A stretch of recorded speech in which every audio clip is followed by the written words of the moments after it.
आज की इस वीडियो में सीखेंगे WH वर्ड्स का प्रयोग करना। WH वर्ड है फॉर हुम और इसका मतलब है किसके लिए। प्रयोग करने के स्ट्रक्चर है इस प्रकार से, फॉर हुम plus helping verb, subject, main verb, object, question mark. यह तुमने किसके लिए खरीदा। फॉर हुम डिड यू बाय इट। तुम किसके लिए पैसे कमाते हो। फॉर हुम डू यू अर्न मनी। तो जिस प्रकार से टेंस होगा, टेंस के अनुसार सेंटेंस बनेगा। अब टेंस में फॉर हुम का प्रयोग करना है, मीनिंग होगा किसके लिए, और सेंटेंस में सबसे शुरू में फॉर हुम आएगा। राहुल किसके लिए बैठा है। फॉर हुम इज राहुल सिटिंग। तो सेंटेंसेस आप ऐसे ही कई सारे बना सकते हैं।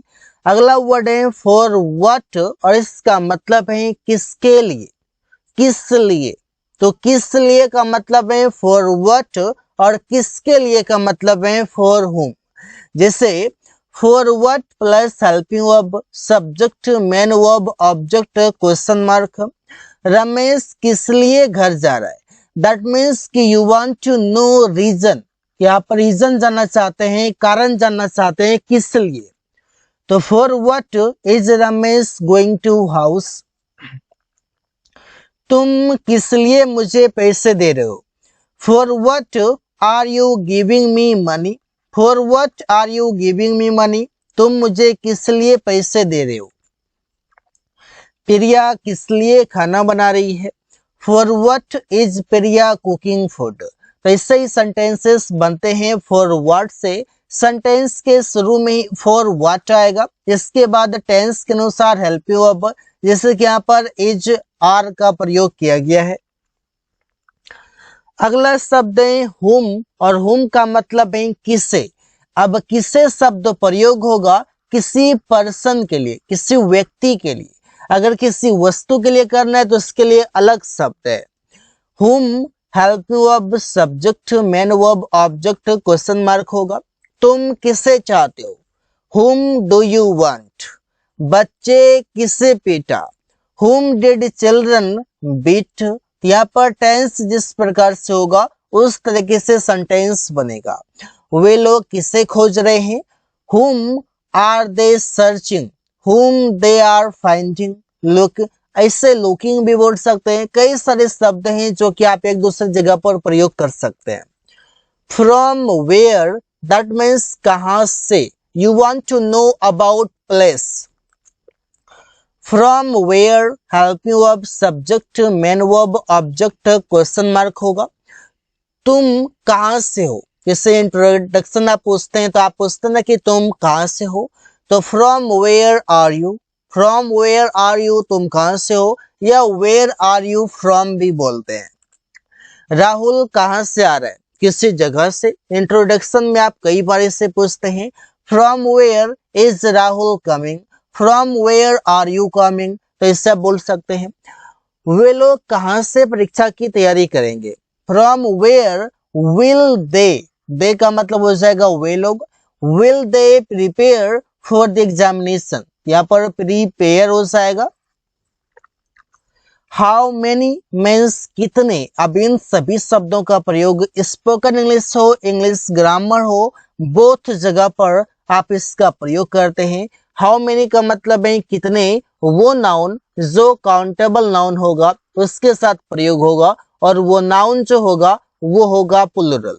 जैसे how many helping verb, subject, main verb, object, question mark. Rahul कितने पैसे उसे देगा। हाउ मेनी, अब देखिए यहाँ पर मनी के साथ जो है मैनी प्रयोग नहीं होता, इसके साथ आप प्रयोग करते हैं मच। हाउ मच मनी यहाँ पर आप लिख सकते हैं how much money will Rahul give, या फिर how much will Rahul give money. तो दोनों तरीके हैं, दोनों तरीके में से जो आपको बेस्ट लगता है, जो इजी लगता है, आप प्रयोग कर सकते हैं। तुम कितनी किताबें खरीदोगे। How many will you buy books. अब इस बुक्स को यहां से हटा करके आप मैनी के बाद लगा सकते हैं हाउ मेनी बुक्स। अब यहाँ पर जो बुक्स हैं ये देखिए प्लूरल है, ये नाउन।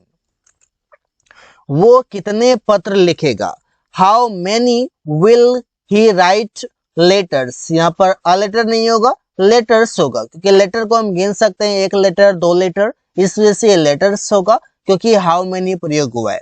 तो how many letters will he right ऐसे भी बना सकते हैं, या लेटर को सेंटेंस के लास्ट में भी लिख सकते हैं। वे लोग कितने कपड़े खरीदे, तो how many did they bye clothes, यहाँ पर हाउ मैनी क्लोथ्स भी आप यहाँ पर कर सकते हैं, जैसे कि मैंने आपको बताया कि दोनों तरह के हैं, जो भी आपको इजी लगे, जो भी आपको कंफर्टेबल लगे, आप प्रयोग कर सकते हैं। व्हाट, व्हाट का मतलब है क्या, जैसे कि आप बोलते हैं तुम क्या चाहते हो, तो व्हाट डू यू वांट, वे लोग क्या खा रहे हैं, what are they eating, Rahul क्या करने वाला है, what is Rahul to do, तो इससे आप प्रयोग कर सकते हैं कोई काम करने वाला, इसके लिए आप लगाते हैं सब्जेक्ट इज, एम या आर, और इसके बाद आप लगाते हैं टू वी वन, ये मीनिंग देता है कि कोई काम करने वाला है, तो वही सेंटेंस है इंट्रोगेटिव में। प्रिया क्या लिखेगी, तो व्हाट विल प्रिया राइट, तो like this sentences you can make a lot of sentences because you know how to use these all words.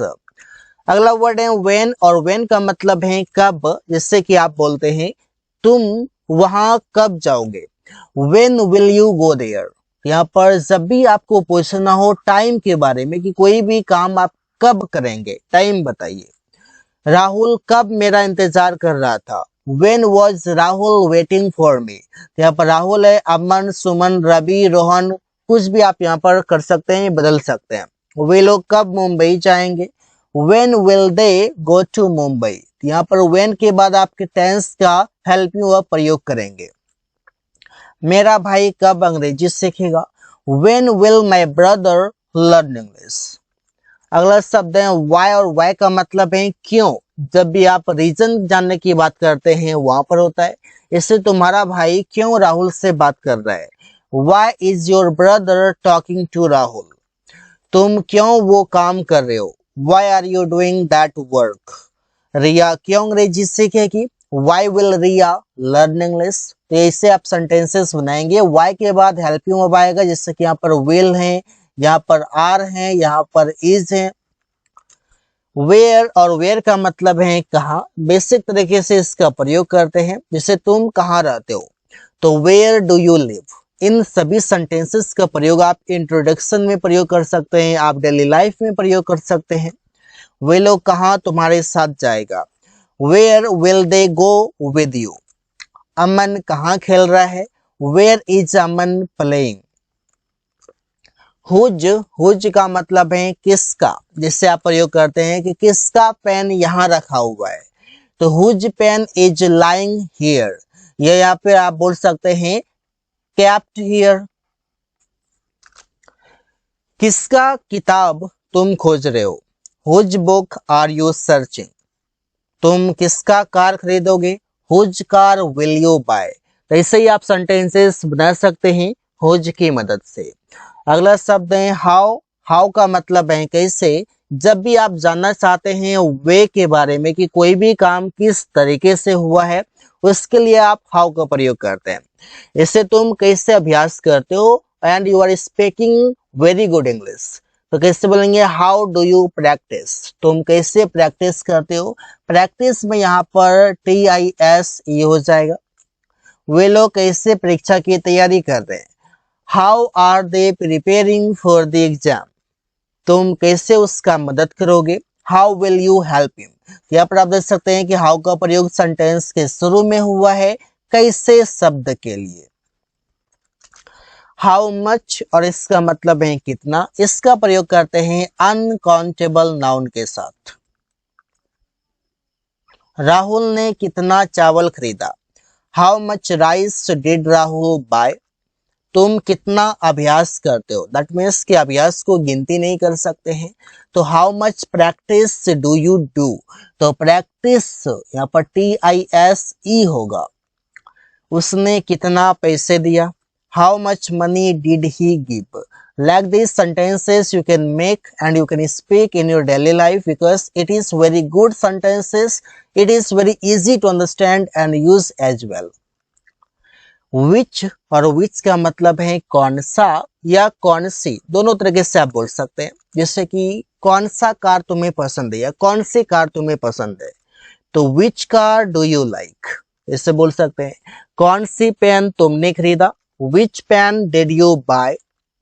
अमन कौन सा मूवी खरीदने जा रहा है, सॉरी कौन सा मूवी देखने जा रहा है, तो which movie is Aman going to watch. यहाँ पर which movie, which pen, which car, मतलब विच के बाद नाउन का प्रयोग किया जाता है। सिंस व्हेन और इसका मतलब है कब से। जैसे कि आप बोलते हैं कि कब से तुम यहाँ खेल रहे हो, तो since when have you been playing here, इससे बोल सकते हैं। कब से रोहन अंग्रेजी सीख रहा था, since when had Rohan been learning English. ये सेंटेंस है पास्ट परफेक्ट कंटिन्यूअस टेंस का, और ये सेंटेंस है प्रेजेंट परफेक्ट कंटिन्यूअस टेंस का, जिसका की स्ट्रक्चर होता है सब्जेक्ट प्लस हैज या हैव प्लस बीन प्लस वी4 प्लस ऑब्जेक्ट प्लस सिंस या फोर प्लस टाइम। इसी तरीके से जहां पर आप हैव हैज प्रयोग करते हैं वहां पर हैड प्रयोग करते हैं पास्ट में। वो कब से तुम्हारे साथ रह रहा है, since when has he been living with you, तो इससे आप सेंटेंसेस बनाएंगे। अगला शब्द है until when और इसका मतलब है कब तक। जैसे कि तुम कब तक यहाँ रुकोगे, until when will you stay here। Sunil कब तक आएगा, until when will Sunil come, तो इससे आप सेंटेंसेस बनाते हैं। वो कब तक काम करेगा, until when will he work। वे लोग कब तक अंग्रेजी सीख जाएंगे, until when will they learn English। तो इससे ही आप सेंटेंसेस बनाते हैं। बहुत ही इजी है सेंटेंस बनाना, just you need to practice more and more. With whom का मतलब है किसके साथ, किसी व्यक्ति के साथ। जैसे तुम किसके साथ रहते हो, with whom do you live। वो किसके साथ बात कर रहा है, with whom is he talking। प्रिया किसके साथ बैठी है, with whom is Priya sitting. तो विद whom का मतलब है किसके साथ, जो कि प्रत्येक सेंटेंस में प्रयोग हुआ है। So guys, thanks for watching, that's all for today.